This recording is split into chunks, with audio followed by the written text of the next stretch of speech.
네, 우리 할렐루야. 오늘 이곳에 오신 여러분들 정말로 축복하고 사랑합니다. 우리 이 시간에 옆에 있는 성도님들과 함께 성도의 교제를 나눴으면 좋겠는데요. 우리 이 시간에 옆 사람과 이렇게 인사했으면 좋겠습니다. 감사의 신앙을 가진 여러분이 승리자입니다. 라고 한번 옆 사람과 인사해 보겠습니다.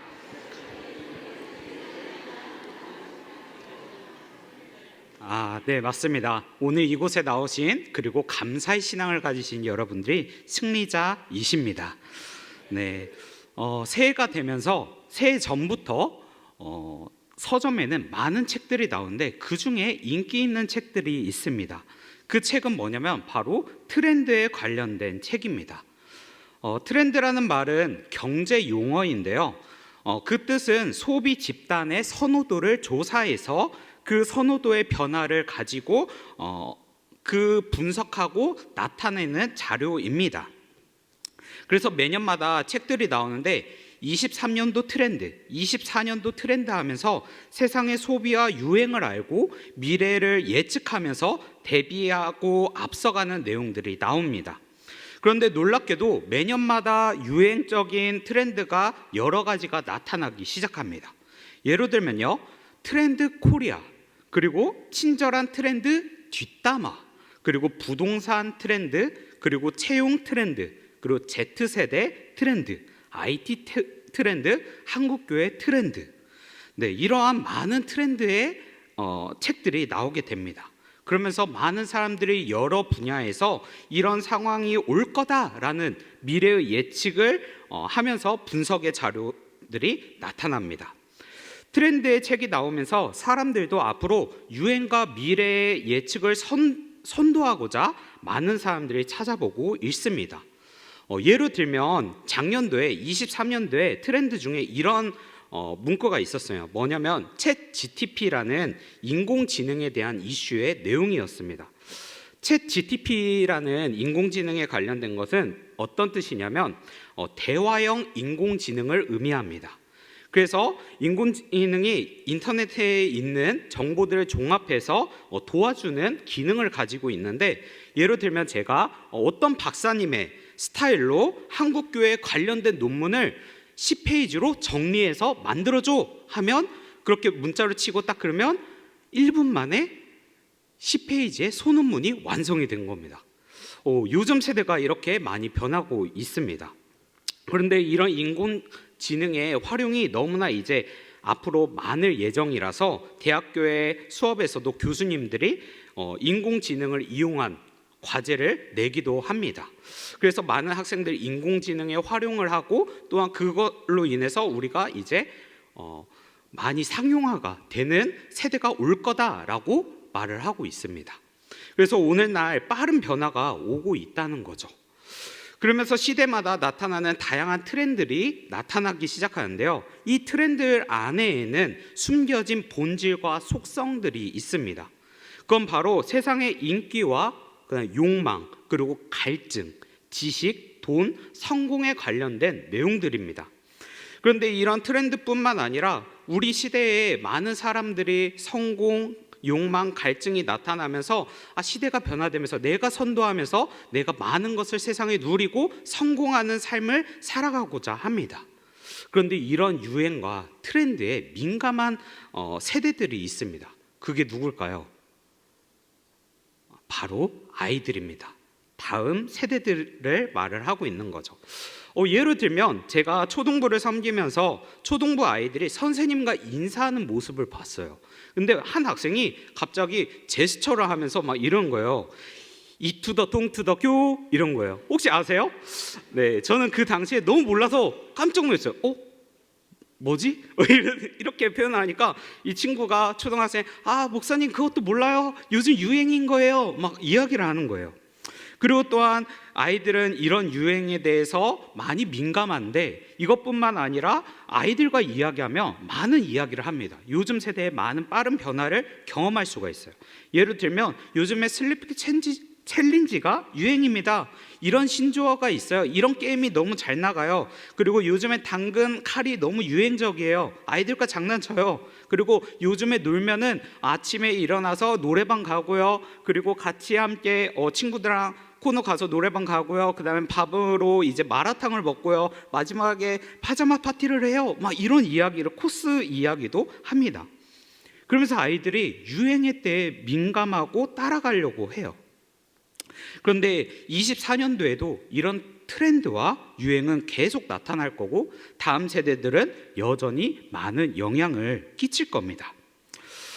그런데 이런 트렌드와 문화와 유행을 우리 시대에 계속적으로 경험하면서 지내지만 세상과 반대되는 트렌드들도 있습니다. 그것은 무엇이냐면 바로 신앙의 트렌드입니다. 신앙의 트렌드에도 성전 건축, 그 다음에 성령님의 인도하심, 기도, 선교, 봉사, 섬김, 우리에게 나타나는 지금 교회에서 하는 모든 일들이 바로 신앙의 트렌드라고 말할 수가 있는 겁니다. 그런데 신앙의 트렌드 중에서도 오늘날 우리 그리스도인이 절대로 잊지 말아야 할 신앙의 트렌드가 있습니다. 그게 무엇이냐면 바로 감사입니다. 감사의 신앙을 말하고 있는 겁니다. 그래서 오늘 말씀의 본문의 배경을 알아보고, 또한 이 말씀의 본문을 통해서 말하고자 하는 이 감사의 세 가지를 말씀을 나누고자 합니다. 오늘 우리가 읽은 이 골로새서는 바울이 로마 옥중에서 골로새 교회에 어려운 문제가 있다라는 소식을 듣게 됩니다. 그러면서 골로새 교회를 위해서, 교인들을 위해서 기록한 글이자 그들을 위로하는 편지입니다. 골로새 교회에 처한 문제는 무엇이었을까요? 골로새 교회에서 처한 문제는 무엇보다도 바로 교회의 평안을 위협하고 있다라는 소식이었습니다. 어떤 소식이냐면 바로 이단들과 철학들과 여러 문화들로 인해서 이 기독교의 문화와 기독교를 철학을 공격하고 있다라는 문제였습니다. 먼저 골로새라는 그 지역에 대해 위치를 우리가 조금 잘 알아야 하는데요. 그 위치는 어느 곳이냐면 동과 서를 이어주는 무역로가 활발하게 일어나는 상업 도시였습니다. 상업 도시인 만큼 많은 인종들이 있고요, 많은 문화들이 다른 사람들이 찾아오고요, 인구가 많은 대도시입니다. 그런데 그 대도시에 많은 나라의 문화들이 오니까 교류가 일어나기 시작한 거예요. 그러면서 로마에 있는 다양한 민족과 다양한 철학, 그리고 사상, 관습, 종교들이 점점점 섞여지기 시작합니다. 그러면서 혼합주의가 나타나고요, 그 다음에 이성적으로 판단하는 합리주의가 나타나게 됩니다. 그러면서 상업도시의 문화의 교류는 어떻게 보면 많은 발전을 이루기도 하지만 우리의 민족성을 없애기도 하고 많은 갈등도 일어나기도 합니다. 다른 문화와 철학을 이해하려다 보니 자신의 문화와 다른 문화를 이타적으로 바라보는 경우도 있게 됩니다. 그리고 옳고 그름의 가치관도 흔들리게 되는 거죠. 그러면서 합리주의와 혼합주의가 나타나는데, 그 시대에 그 기독교의 복음에도 그러한 영향으로 인해서 많은 위험을 경험하게 되는 겁니다. 그 문제가 바로 골로새 교회의 문제인 겁니다. 그래서 골로새서 3장에는 이런 부분에 대해서 많은 경고를 나타냅니다. 5절과 10절에 대표적으로 나타나는데요, 제가 한번 읽어보겠습니다. 그러므로 땅에 있는 지체를 죽이라. 곧 음란과 부정과 사욕과 악한 정욕과 탐심이니 탐심은 우상 숭배니라. 새 사람을 입었으니 이는 자기를 창조하신 이의 형상에 따라 지식에까지 새롭게 하심을 입은 자니라. 아멘. 지금 골로새 교회는 이제 하나님의 성도로서 하나님의 성도로서 살아가는 사람들이 나타나는데 이제 위협이 오는 거예요. 여러 문화로 인해서, 또한 그 상황, 문화와 또한 철학에 의해서 신앙이 흔들리기 시작하는 거죠. 그러면서 사도 바울은 3장에 골로새 교회의 여러 가지의 경고와 그리스도의 삶에 대해서 이야기를 하고 있는 겁니다. 그런데 오늘 우리가 읽은 이 말씀은 사도 바울이 말하는 땅에 있는 지체의 경고와 그리스도인의 삶에 대해서 말하면서 그 중에서 우리가 가장 기억해야 할 신앙이 있는데, 그것은 바로 우리가 그리스도인이라면 이제 그리스도인이라면 하나님께 감사하며 살아가야 한다라고 분명하게 오늘 말씀에 계속적으로 말을 하고 있는 겁니다. 그래서 오늘 이 감사의 신앙에 대해서 세 가지로 여러분들에게 말씀을 나누려고 합니다. 첫 번째입니다. 첫 번째는 바로 평강의 부름을 받음의 감사입니다. 15절의 말씀을 우리 함께 같이 읽어보도록 하겠습니다. 시작. 그리스도의 평강이 너희 마음을 주장하라. 너희는 평강을 위하여 한 몸으로 부르심을 받았나니 너희는 감사하는 자가 되라. 아멘. 네, 15절에 보면요, 너희 마음을 주장하라 라고 하는데, 이 주장하라는 이 말은 프라비오라는 헬라어의 단어입니다. 그리고 그 뜻은 무엇을 가지고 있냐면 심판하다, 결정하다, 주관하다, 통치하다라는 뜻을 가지고 있습니다. 그러니까 이 주장하라라는 이 단어처럼 15절의 말씀을 좀 풀어서 얘기하자면 너의 마음이 그리스도의 평강을 향해 통치를 받아라. 그리고 통치를 받은 너희들은 부르심에 감사하라 라고 말을 하고 있는 겁니다. 이 말씀은 하나님의 왕국의 백성으로서 이제 통치를 받아라 라는 의미인데, 그리스도 안에 있다라는 의미는 구원과 동의어입니다. 그러니까 즉 이런 말인 거죠. 하나님은 구원받는 너희는 하나님의 구원받는 백성으로서 감사하라. 그리스도의 왕국의 공동체 일원이 됨으로써 감사하라 라고 말을 하고 있는 겁니다.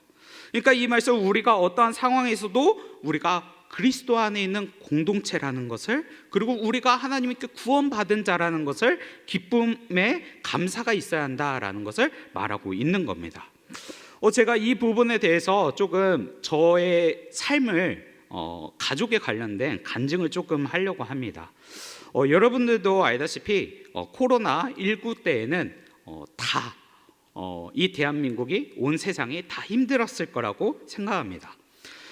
그때 저도 개인적으로 이 교회에 못 나가는 안타까움과 또 아이들을 못 만나는 안타까움에 힘들었었는데, 그때 저에게 개인적으로도 가정을 위해서 깊이 힘들어하면서 기도하는 시간이기도 했습니다. 어떠한 사건이었냐면, 코로나19 때 이제 시작이 되면서 감사하게 기쁜 소식이 들리는 거예요. 그 소식은 뭐냐면 우리 가족의 둘째 형님의 가정에 이제 첫 조카가 생겼다라는 소식인 거예요. 이렇게 좀 힘든 가운데 새 생명이 태어나고 우리 집안에 이제 제가 막둥이인데 저보다 더 서열이 낮은 막내가 태어나구나, 이런 감사함이 막 있더라고요. 그런데 이렇게 감사함으로 있었는데 시간이 지나고 이 아이가 태어나기 6개월 전에 이제 형에게 들린 소식은 아니었지만 어머니를 통해서 소식을 들었는데 절망적인 소식이 조금씩 들리기 시작했습니다.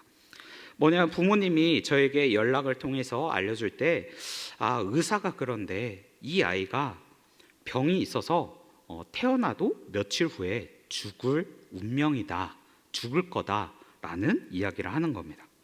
그리고 이 아이가 태어나도 만약에 기적적으로 살게 될지라도 장애를 가지고 태어날 거다. 그러면서 소인증을 가지게 될 거고, 또한 목의 기관이 너무나 얇아서 붙어 있어서 입으로는 음식을 먹지 못할 거다. 그리고 청각 장애가 있을 거다. 이런 이야기들이 계속적으로 들리는 겁니다. 여러분들의 자녀가 만약에 뱃속에 있었고, 만약에 뱃속에 아픈 이 귀중한 생명이 만약에 죽게 될 운명이라면, 그리고 이 아이가 태어나더라도 장애를 갖게 된다면 여러분들 마음은 어떨까요? 아마 찢어질 듯 아플 겁니다. 저 또한 그러한 마음이었기 때문입니다. 우리는 너무나도 잘 알고 있어요. 아이가 태어나면 잘 태어나면 잘 듣고 또한 잘 먹고 잘 자라야 한다는 것을 우리는 너무나 잘 알고 있습니다. 중요한 시기라는 것을 너무나 잘 알고 있어요. 근데 태어나기 전부터 이 아이는 죽을 운명입니다. 이 아이는 그리고 장애를 가질 겁니다. 이런 이야기를 듣게 되는 거예요. 그러니까 제 마음은 계속적으로 힘들고, 아버지 어머니도 힘들고, 가정의 형님 가정도 힘들어진 거예요. 그리고 시간이 흘러서 이 아이는 태어나고 의사의 말처럼 태어났는데 인큐베이터에 들어가게 됩니다. 그리고 여러 차례 수술을 합니다. 수술하고 회복 기간을 기다리고, 수술하고 회복 기간을 기다리고, 또 수술하고, 그러면서 계속적으로 수술을 합니다. 그리고 이 아이를 살리기 위해서 코에는 호스를 달아서 영양을 주고, 또한 병원에서 계속적으로 살아가야 했던 삶이었습니다. 코로나라 제가 병원에 찾아가고 싶어도 찾아가지 못하고 병원 밖에서 그 아이가 있는 병문 향해서 기도를 해야 했던 상황밖에 없었습니다. 그러면서 제가 기도하는 거죠. 하나님, 이 아이 살려주세요. 하나님, 이 아이 살려주세요. 이렇게 간절하게 기도한 거죠. 그리고 또한 이 아이를 얼굴을 직접적으로 보진 못했지만 영상으로 형이 보내주는데, 그 영상을 보면 이 아이가 일반 아이와 다르게 울음소리가 틀린 거예요. 아이가 이렇게 아프면은 우렁차게 울잖아요. 근데 이 아이는 너무 수술한 나머지 우는 소리가 막 이러는 거예요. 신음소리를 내는 거예요. 그 영상을 또 보면서 하나님 살려주세요, 살려주세요. 이렇게 기도할 수밖에 없는 상황이었습니다. 그리고 1년이 넘는 기간 동안 그 아이는 병원에서 지내게 되었습니다.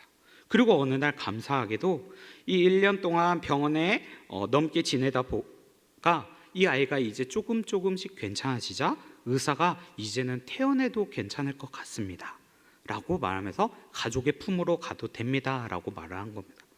그때 저는 처음으로 영상으로만 봤던 조카의 얼굴을 보기 위해서 달려가고 그곳에서 이제 처음으로 이 작은 아이를 안아봤는데, 그때의 저의 첫 마디가 아직도 기억이 납니다.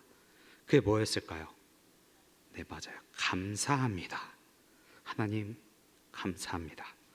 이 아이가 1년 만에 우리 가족의 품에 올 수 있게 해주시니 감사합니다.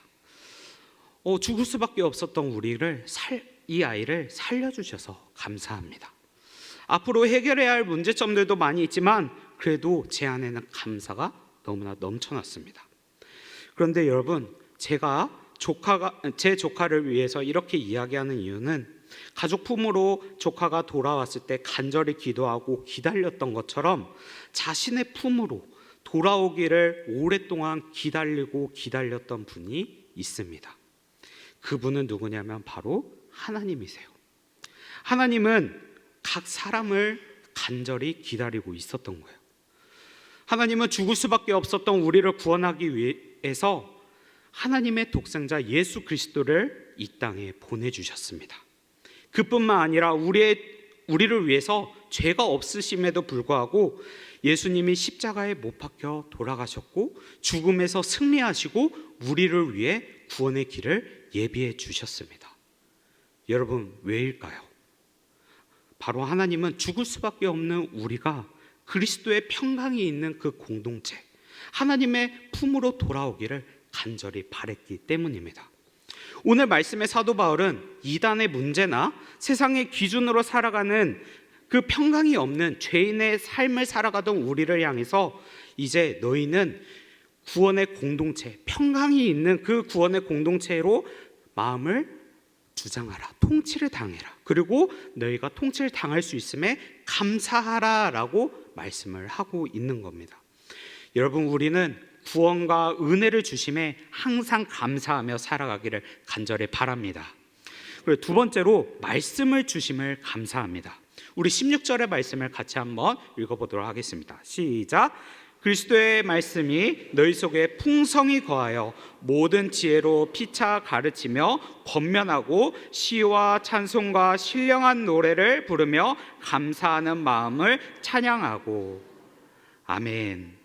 네, 하나님은 우리에게 구원에 대한 구원을 하시고 그냥 구원하고 끝나는 것이 아니라 하나님은 하나님의 말씀으로 인해서 우리에게 은혜를 주고자 합니다. 16절의 말씀은요, 세상의 그 배경을 보았을 때 세상의 문화의 혼합주의와 넘쳐나는 이 땅이었는데, 이단들이 넘쳐나는 이 땅이었는데, 유혹과 시험이 넘쳐나는 이 땅이었는데, 그리스도인의 공동체로서 너희들이 해야 할 것은 뭐냐면 바로 말씀 안에 거하고 말씀을 통하여 시와 찬양으로 감사의 찬양을 드려라 라고 말을 하고 있는 겁니다. 그러니까 어떠한 상황에서도 하나님께 감사와 찬양을 올리라고 우리에게 말하고 있는 겁니다. 하나님은 단순히 우리에게 구원으로 끝나는 것이 아니라 하나님 안에서 은혜를 풍성히 누릴 수 있는 방법을 주셨는데, 그게 뭐냐? 바로 말씀이라고 우리에게 말하고 있는 겁니다. 하나님이 주신 이 말씀은 세상에서 우리의 유혹과 시험이 올지라도, 이단의 공격이 올지라도 우리의 신앙을 지킬 수 있는 무기이자 전신갑주라는 것을 알려주고 있고, 우리에게 은혜의 통로가 될 수 있는 게 바로 말씀이란 걸 알려주고 있습니다. 그런데 이렇게 말씀을 가지고 살아가는 사람들 중에, 이 성경 인물들 중에 대표적인 인물이 있습니다. 그 인물은 누구냐면 바로 예수님입니다. 예수님이 우리에게 말씀으로 어떻게 살아가는지 본을 보여주셨는데, 마태복음 4장 1절과 11절의 말씀을 보면 우리가 너무나 잘 아는 말씀이 나와 있어요. 그것은 예수님이 사역을 시작하기 전에 사탄이 예수님에게 시험하는 장면이 나옵니다. 예수님은 성령에 이끌려서 광야에서 금식 기도를 하게 되었고, 그곳에서 마지막 날에 마귀의 시험을 받으셨습니다. 그런데 이 시험의 사건을 통해서 모든 주권이 하나님 안에 있음을 알려주셨고, 또한 사탄의 시험을 물리치는 방법에 대해서 너무나도 잘 확실하게 보여줍니다. 그때 예수님은 사탄의 시험 속에서 승리할 때마다 공통된 단어가 있었습니다. 그 단어는 바로 하나님의 말씀이라는 겁니다. 우리 4절과 7절과 10절을 제가 한번 읽어보겠습니다. 예수께서 대답하여 이르시되 기록되었으되 사람이 떡으로만 살 것이 아니요 하나님의 입으로부터 나오는 모든 말씀으로 살 것이라 하였느니라 하시니, 예수께서 이르시되 또 기록되었으되 주 너의 하나님을 시험하지 말라 하였느니라 하시니, 예수께서 이르시되 또 기록되었으되 주 너의 하나님을 시험하지 말라 하였느니라 하시니. 아멘. 네, 예수님은 누구보다 말씀을 가지고 살아가셨고, 말씀을 통해서 능력을 나타내셨습니다. 오늘 사도 바울은 우리에게도 그리스도의 말씀이 우리 안에 풍성히 거하여 감사하는 마음을 가지고 찬양하라라고 말씀을 하고 있는 겁니다. 하나님의 말씀은 우리가 유혹과 시험을 당하며 넘어지는 그 상황에서도 우리의 마음을 붙잡고 나아갈 수 있는 그 신앙의 무기가, 그리고 우리의 전신갑주가 무엇인지 분명하게 보여주셨습니다. 그건 바로 말씀이라는 거죠. 우리는 주님의 공동체로서 부르심을 받았는데, 그 부르심으로 끝나는 것이 아니라 우리가 넘어질까, 또한 시험에 당할까, 우리를 보호하시기 위해서 말씀을 보내주셨다라는 겁니다. 하나님의 말씀에는 능력이 있습니다. 그러므로 우리는 힘들 때나 혼란스러울 때나 하나님을 가까이 하려고 노력해야 합니다. 하나님이 주시는 그 풍성한 지혜의 말씀을 가지고 마음을 다잡으면서 감사의 삶을 살기를 간절히 축원합니다. 네, 세 번째로 우리가 감사해야 할 것은 바로 모든 일에 감사입니다. 17절의 말씀을 같이 읽어보도록 하겠습니다. 또 무엇을 하든지 말이나 일에나 다 주 예수의 이름으로 하고 그를 힘입어 하나님 아버지께 감사하라. 아멘. 여러분, 하나님은 우리가 무엇을 하든지 말에나 일에나 감사하라라고 분명하게 말씀으로 정확하게 말하고 있습니다. 우리가 신앙생활을 하다 보면 우리는 감사에 대해서 조금씩 무감각해지는 경우들이 많이 있습니다. 우리는 인생 가운데 고난이 오고 기쁨이 있을 때, 무언가 경험했을 때에만 신앙생활을 하고 하나님께 감사를 올리고 기도하는 경우들이 종종 있는데, 반대로 우리가 평안하고 또한 아무런 문제가 없는 그런 신앙생활을 할 때는 하나님께 기쁨으로 감사하는 경우들이 별로 없는 것 같습니다. 무감각해지는 것 같습니다, 신앙이. 그리고 일상생활에 생활하는 것들이 당연하게 여기는 것 같습니다. 저는 이러한 평안한 삶들이 어떻게 보면 감사한 일이기도 하지만, 어떻게 보면 우리의 신앙생활에 그 위험이 아닐까, 위험한 시기가 아닐까라고 생각도 가집니다. 하나님께서는 우리에게 항상 깨어있으라, 항상 기도하라 라고 말하고, 말씀을 가까이 하라 하면서 항상 감사하라, 범사에 감사하라 라고 말을 하고 있는데, 우리는 평온한 나머지 무감각해지는 상황이 오는 거죠. 그런데 이럴 때에는 저도 목회자이지만 저도 있는 것 같아요. 어느 순간 제가 말씀을 전할 때, 초등부 아이들에게 말씀을 전할 때 항상 기도로서 시작을 하는데, 그 이유가 하나님, 제가 아이들에게 복음을 전할 때 제 마음에 이렇게 당연하듯이 그냥 내가 하나님의 말씀을 연구하고 그냥 전하듯이 하는 게 아니라 정말로 진실되게 하나님의 은혜로 제가 전할 수 있게 해주시고 저를 인도해 주세요라고 제 속마음으로 기도를 합니다. 그래서 설교 전에 항상 기도를 하고 나아갑니다. 그런데 모든 일에 제가 의미를 부여하는 것은 아니지만 매 순간 하나님과 동행하기를 간절히 저는 원하면서 기도를 하는 거죠. 제가 평온한 삶을 살지만 이것도 감사인 것을 깨달으면서 하나님 인도해 주세요. 제가 하나님을 그냥 의무적으로, 그냥 습관적으로 생활하지 않게 해주세요. 이런 마음으로 제가 기도를 합니다. 그런데 우리 주위에는 이러한 무감각해진 신앙들이 너무나도 많이 있습니다. 그래서 제가 대표적으로 제가 알고 있는 친구의 예화를 좀 드려보려 하는데요. 제가 청년 때 2명의 친구를 만났습니다. 한 명은 모태신앙이었고요, 한 명은 새신자였습니다. 처음에 만났던 이 모태신앙이었던 친구가 저에게 이런 말을 하는 겁니다. 동규야, 나는 저기 있는 새신자 친구들이 너무나도 부러워. 왜냐하면 나도 그 친구들처럼 열정적으로 변화를 경험하고 하나님께 찬양하고 싶은데 모태신앙이어서 하나님에 대해서 변화를 경험하지 못한 것 같아. 그래서 난 저 새신자처럼 은혜를 막 받고 싶고 뜨거운 감정이 있고 싶어 라고 이야기한 거예요. 그리고 또 한 명의 새신자 친구가 저에게 이야기를 합니다. 동규야, 나는 모태신앙인 성도님들 너무나 부러워. 왜냐하면 나는 내가 죄를 경험하지 않고 넘어지지 않아도 될 일들이 있었는데 나는 하나님을 몰라서 죄에 넘어지고 힘들었어. 그런데 모태신앙 친구들은 하나님을 알고 이게 죄라는 것을 알게 되니까 그 죄를 넘어지지 않고 평온한 삶을 살아가는 그 모태신앙의 모습들이 너무나 부러워라고 이야기를 하는 겁니다. 자, 제가 이 이야기를 듣고 어떤 생각이 들었을까요?